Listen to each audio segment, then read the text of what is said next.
My Mother at 66 is a part of the CBSE Class 12 English curriculum.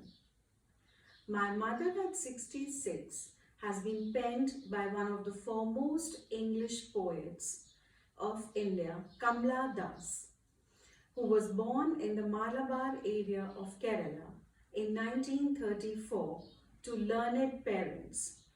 Her father was the editor of a famous daily and her mother was a Malayali poetess. Kamla Das later converted to Islam and she had a very troubled married life. Her own life is reflected in her poems. She captures the complexities of human relationships in lyrical idiom.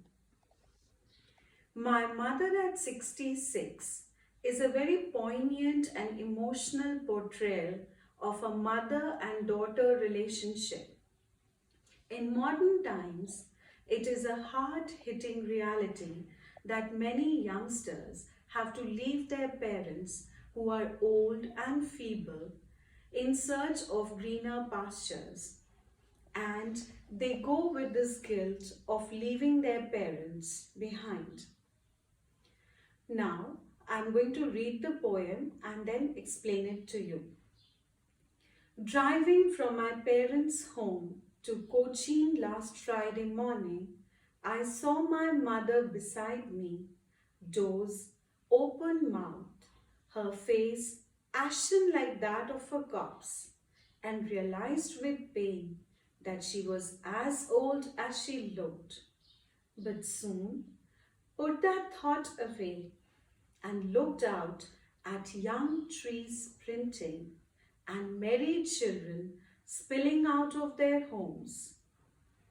But after the airport security check, standing a few yards away, I looked again at her worn, pale face as a late winter's moon and felt that old familiar ache, my childhood fear.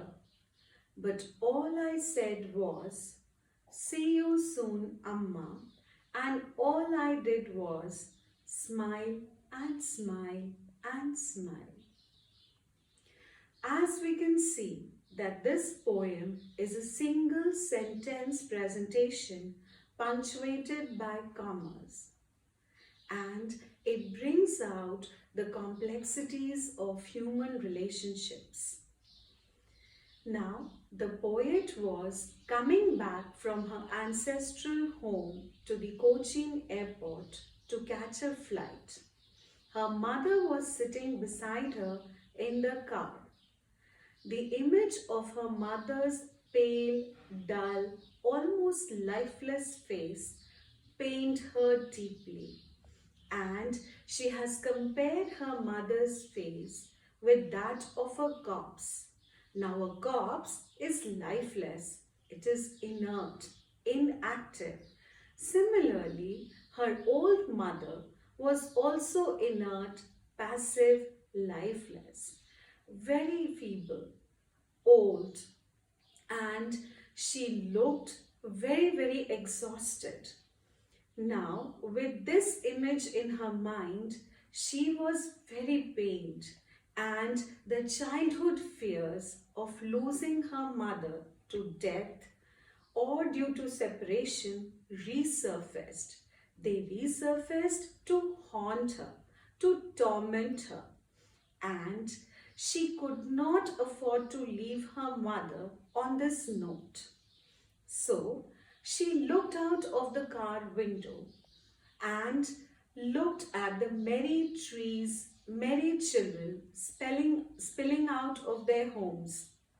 These children were full of life, exuberant, vibrant, vivacious, energetic, and were very eager to meet their friends. They were symbols of life. And the moving trees were actually stationary. In fact, it was the car that was in movement.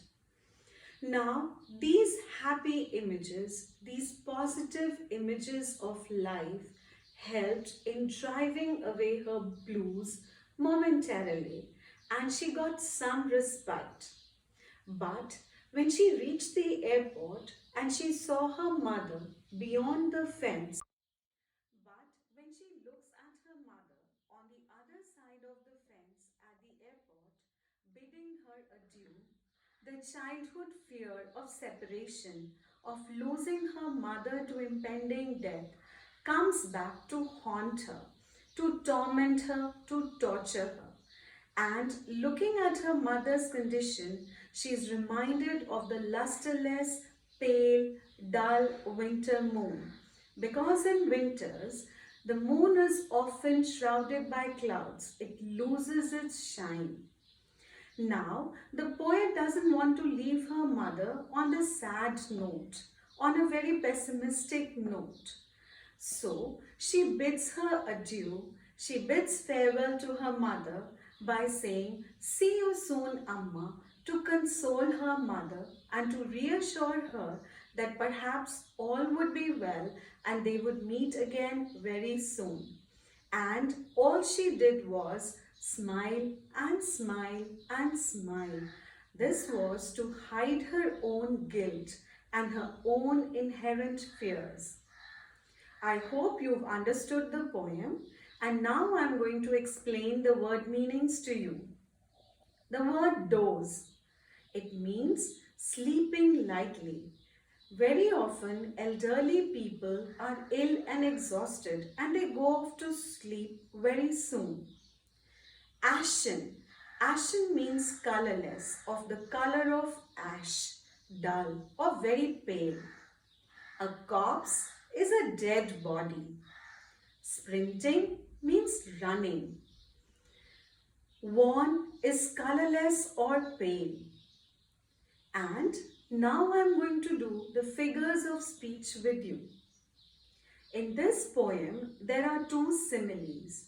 And as we all know, that a simile begins with the words like and as.